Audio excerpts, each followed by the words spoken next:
Fix utang na loob, wag ganito ha, wag. So din ba ready ka na mag-start magpapayat? Yung tipong wala nang makakatigil sa'yo levels, ganun. O siya, sige, basta make sure gawin mo tong tatlong bagay na to before ka mag-start magpapayat. So mag-start na tayo? Now na. Hello and welcome, this is Coach Sense at tumutulong ako para ma-enjoy mo din ang life mo with a happier, healthier, sexier. Alam mo nung bata ka, yung binibigyan ka na ng listahan ni teacher para sure na magawa mo lahat ng tama. Yung para sure na wala kang makakalimutan. Ang dali ng buhay kung ganun lagi, ano? What if sabihin ko sa'yo na ganun ang gagawin natin sa weight loss journey mo? And make sure to stay until the end kasi may ibibigay akong bonus sa'yo. Tandaan mo lang itong 3 letters na tayo. BBW. Babawi. O basta, paano mo siya gusto mo itandaan? Before picture. Napaka-importante nito kasi ito ang magiging basis natin ng progress mo. Kasi may mga times, alam mo ba, na hindi mo talaga makikita yung results based sa numbers. Like sa timbang mo, wala, hindi mo siya makikita doon. Pero, side-by-side comparison, yung before and after pictures, ako, doon mo makikita, hala, umimpis nga yung taba.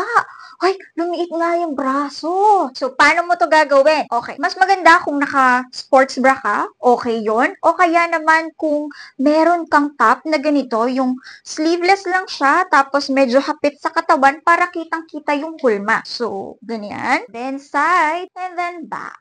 Make sure na light colored din siya, walang mga stripes, especially kasi yung mga horizontal stripes. Nagmumukha kasi tayong malapad kapag nagsusuot tayo ng ganun. So, ayaw natin na maka-apekto yon sa pagtingin natin ng result natin sa before and after pictures. So, as much as possible, plain na top, light colored, kasi yung dark, di ba, mas umiimpis tayo tingnan doon. So, light lang. Kung di ka komportable ng sports bra, pwede din yung super nipis lang na shirt. O kaya naman dahil sa'yo lang naman yan, I highly suggest mag-sports bra ka if meron or meron kang kahit anong bra, okay lang naman yun. Kasi ikaw naman magkikip. No? Kailangan ma-maintain dito yung same position. Relax lang ang mga arms. Front. Ganyan lang front. Relax ang arms. Side. Back.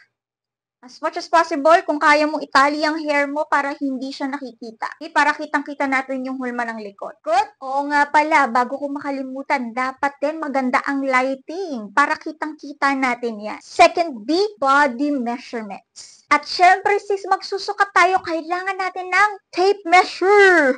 Fix utang na loob, wag ganito ha, wag. Relax lang habang nagme-measure at wag i-contract ang muscles kasi mag-iiba ang circumference yan. Ito yung mga susukatin natin, lahat in inches. Inches, ito yung nasa taas, centimeter yung nasa baba, dito tayo sa inches. Good? First, ang waistline. So, dapat dito sa linya ng pusod. Linya ng pusod, paikot. Alright? Hindi sa taas, high waist, hindi din sa baba, low waist.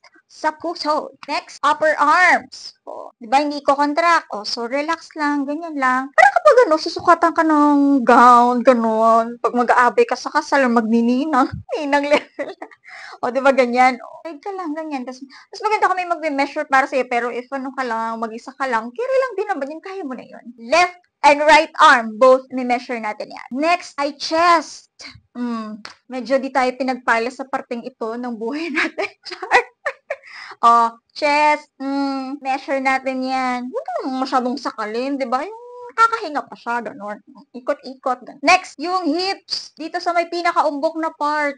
Yan, yung pinakaumbok, paikot, yun. Next, yung ating left and right yan, ha? Paikot. Yung ating shoulders, optional, pwede din naman, pero kung nahihirapan kang i-measure, okay lang na skip. Oo nga pala, yung leeg, i-measure din natin yan. Kasi alam mo ba, karamihan, dito nila unang nakikita na pumapayat sila kapag yung leeg nila lumiliit. So maganda rin na ma-measure natin yung circumference ng ating leeg. Make sure mo lahat ng measurements meron, kompleto, and lagyan mo ng date kailan ka nag-measure. Weigh yourself. I know ito yung usual na ginagamit ng karamihan, pero isa lang to sa mga options natin.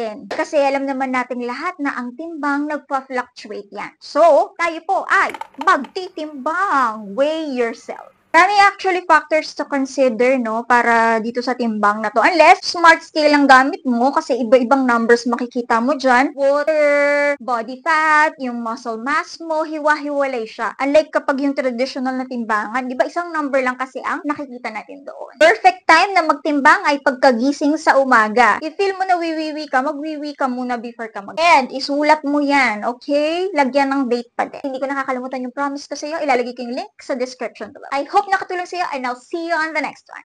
Mwah!